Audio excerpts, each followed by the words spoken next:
Hi, welcome to the Oak Trader Report Part 2.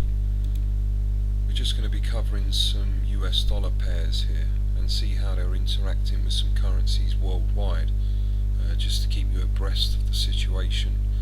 As you know, I've been quite positive on the dollar for the last year or so, due to the amount of negative publicity that was generated back in 2011 and 2012. You see here the US dollar versus the Hong Kong dollar. It's not really a true market. This market is pegged by the Hong Kong dollar market authority, and you can see here where my mouse is that it's still in a downtrend, this mini downtrend here, but it seems to have reached support here, and if it did dip below a little bit, I would look to go long here with a very small position until it has broken out of this downtrend here. A lot of people, some quite large hedge fund traders, do suspect that sometime in the next years to come that this particular market, the peg will be broken. But with what's happening in China at the moment, even though the Shanghai is looking quite good, I'm still expecting some shocks to come out of China, and that could affect the Hong Kong dollar. So we could see the US dollar gain quite substantially against the Hong Kong dollar, and we could see this market in the next 6 months move higher out of this consolidation area here, and it could last for 6 months to a year whilst the Chinese market continues to consolidate. But at these prices here, going long the US dollar against the Hong Kong dollar makes quite a lot of sense in this present juncture.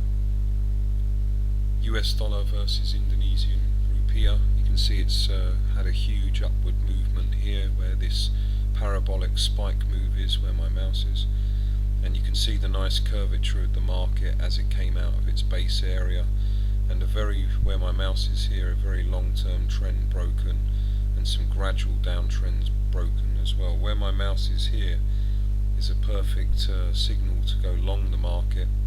It's broken 3 to 4 year downtrend, and also it conforms to the flat top triangle theory, where professionals are buying in the price and squeezing the market, and as it breaks out it gradually moves higher.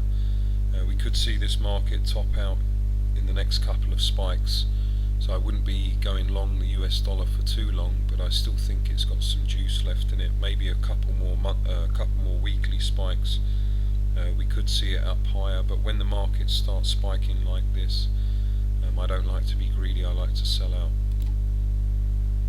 US dollar versus the Israeli shekel. Again, good base area here, and where my mouse is here as well, these are pivotal points, and you can see here it's still in a downtrend. When it breaks this downtrend, I believe it will be quite a good signal to go long the US dollar against the shekel. And let's face it, at the moment there's plenty of reasons for the dollar to gain against the shekel. Whether the media outlets choose to use those reasons or not remains to be seen, but at the moment definitely I would be going long US dollars versus Israeli shekels, and it's on the watch list for the next 2 or 3 months. Once it breaks that downtrend, we should see some decent moves up. US dollar versus the Indian rupee. Again, great base action here. 2009, it broke the downtrend, and here's a perfect signal to buy. Ted Warren used to talk about the breaking of long-term downtrends, and also where my mouse is here, you had a smaller downtrend that was broken. Nice support level at 44, quadruple bottom, and the market became tighter and tighter as these little moves occurred, and there was less volatility in the market as well, and it's been on a nice move upwards, and this is making manufacturing extremely cheap in India, and we should see some movement there and some increases in their exports. And we've seen the Indian market on part 1 holding quite steady at the top 30 companies, and probably that's all down to the currency being devalued. It's going to be a boost, a lot of people think, to Indian companies for exporting, but they definitely need to tweak their economy. As it is now, just can't really invest there in a business unless you're a large conglomerate, and even those companies have huge problems. US dollar, Korean won, again it looks to be making nice base action here, nice curvature where my mouse is, and it curves around, and I can see this market moving much higher over the next 6 months to a year. And you see this downtrend here where my mouse is, you draw along there, along the line, and it's still conforming to that, so I wouldn't be utterly positive on this market until it breaks out of that downtrend, but we should see the market do that in the next 6 months, break above that downtrend and build some nice consolidations for some moves upwards. US dollar versus the Kuwaiti dinar. Again, we were talking in part 1 about crude oil and how it has the potential, I believe, in the next 6 months to go much lower. This will be negative for the Kuwaiti economy and their currency, and it looks to me like the US dollar here, the downtrend was broken, the sideways downtrends were broken, nice consolidation area above this consolidation area, another consolidation area, and we haven't seen the market move up at all substantially, and I consider that the US dollar will move higher from here. So I'd be long this market, looking for the US dollar to go higher in the next 6 months. US dollar versus the New Zealand dollar. Again, long downtrend here, broken where my mouse is. This volatility here, this consolidation was the breaking of that downtrend, and that shows that more professional buying is coming to this market. Nice double bottom here, a good year and a half apart, which is always a good sign. The longer apart the double bottom is, usually the stronger the move is up. It could muck around here for a few months yet, but I do suspect that this market will move much higher and break out of the 135 level and move up from there. US dollar versus the Philippine peso. Again, a huge downtrend broken here, and this market hasn't built up a substantial base, and sometimes that is the case, that a market doesn't build up a substantial base and it rockets up, simply because the market realizes, or the people realize, that they've been caught on the wrong end of the market, and there's a lot of liquidation and the market spikes higher. But I believe here in the next year or so that the US dollar will do well against the Philippine peso, and I'd be looking for this market either to consolidate or move higher, and if it does come down a little bit, I wouldn't suspect it would go lower than perhaps 42, but over the longer term, 6 months to a year, I'd be very positive on the US dollar versus the peso. US dollar versus the Polish zloty. I think the Polish zloty is due to turn into the euro magically in 2016, so there's a good couple of years left of trading.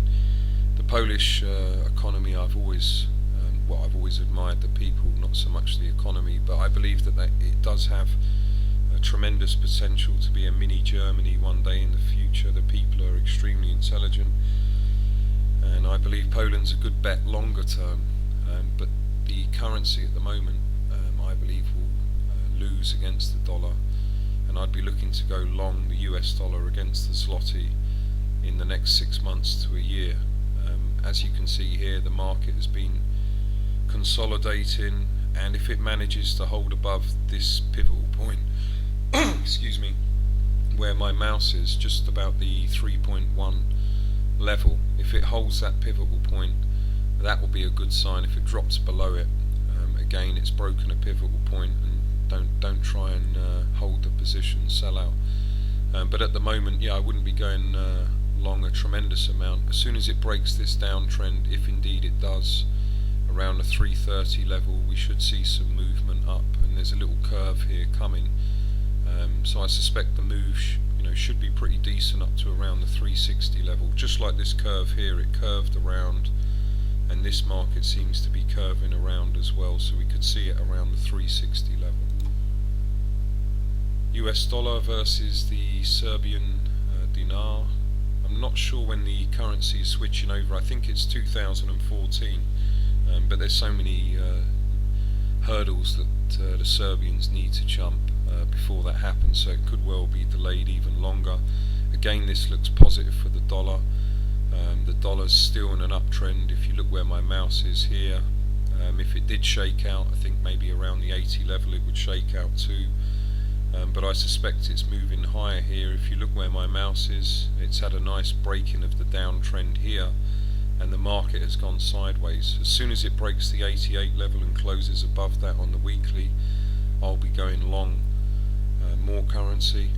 And as I say, I always try and wait to take the main position once it's broken out of that consolidation area. Sometimes it can catch you out, sometimes there can be a false move, but if you're buying in small amounts, usually the false move, if you're right on the general direction, doesn't last for long and the market will proceed upwards.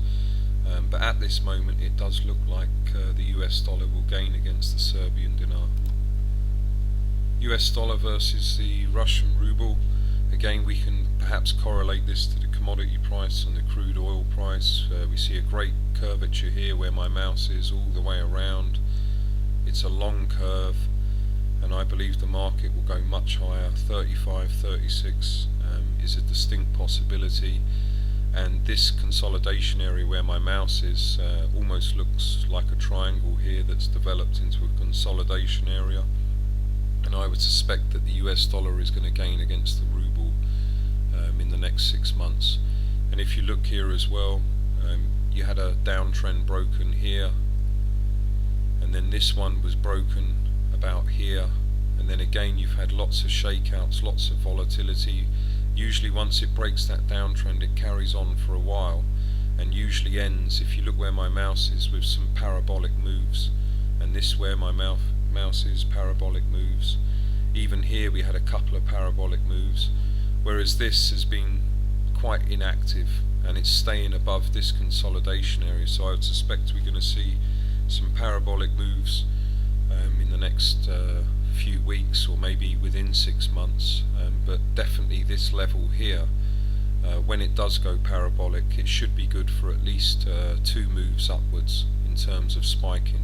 So we should see at least it move up to 35 to 36 on the weekly chart here. US dollar versus the Swedish krona.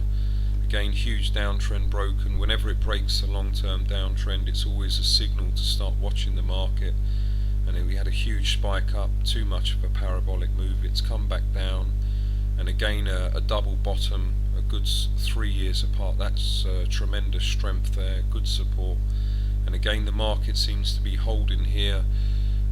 It could muck around here at the bottom for a while. The Swedish economy's okay, but I suspect that the US dollar, once it breaks, it's broken this downtrend here, which is this consolidation, but once it breaks this downtrend, so around the 77 level here, once we get to that level, I suspect it will move much higher over the next 6 months to a year. So I'd be long the US dollar versus the Swedish krona.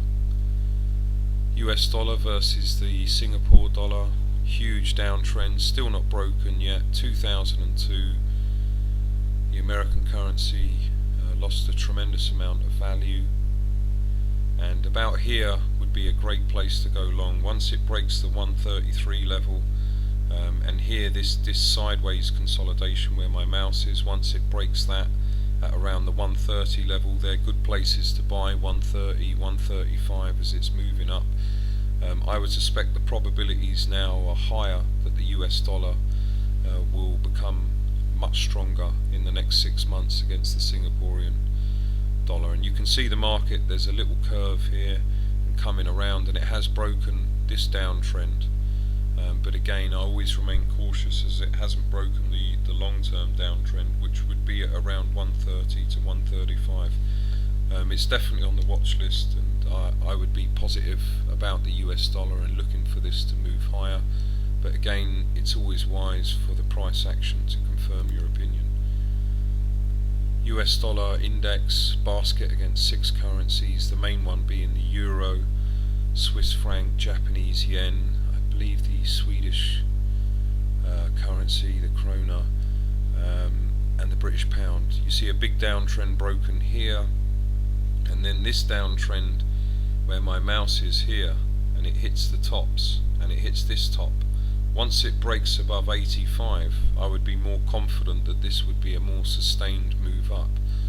And you're looking here, you've got a curvature to the market as well, and usually when that happens we're good to go, you know, up to the $90-$95 level, breaking this consolidation. But where my mouse is here, this would be another point at around the 90 level.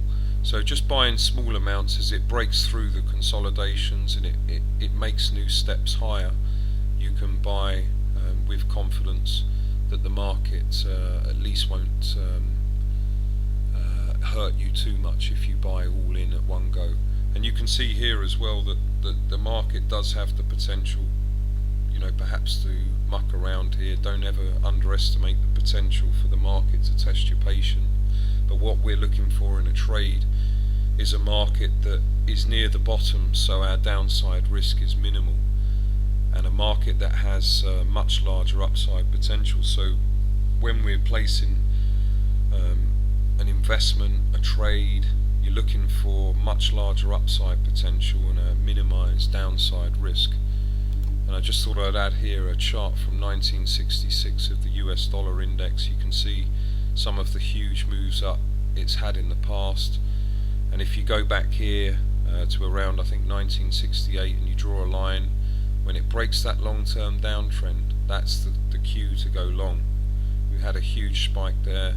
Again, if you watch my mouse, when it breaks that long-term downtrend, it's usually the signal that the downtrend is becoming less prominent and it's ready to consolidate. Just like where my mouse is here, when it broke the downtrend here, it consolidates and it becomes less severe.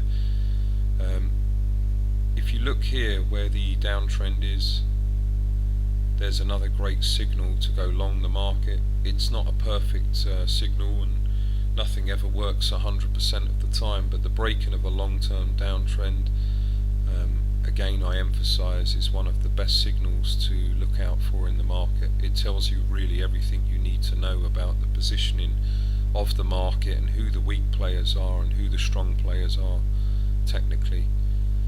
And then you look here as well, this downtrend, it looks to have broken it here, and then if we draw a line here, it's breaking it and it's consolidating. The odds are much higher that the dollar index will go higher rather than lower, but again, with the new Fed chairman coming in, he could be a severe money printer, he could be a moderate money printer, or he could be a hawk like Volcker that came in and surprised everyone, which I doubt that would happen. But again, you have to be ready for any eventuality, and it looks like the US dollar is going to gain over the next sort of 6 months to a year against the main baskets of currencies: the euro, the Canadian dollar, the British pound, the Japanese yen, the Swedish krona, and I can't remember the other one. I may have mentioned it. Okay, I'll be uploading part 3 shortly. Sorry about the delay with part 3. We're just working on the back end of the website, and Kemp should have that finished very soon, and we'll upload it to the normal location. Okay, thanks for listening, and I'll see you soon. Bye for now.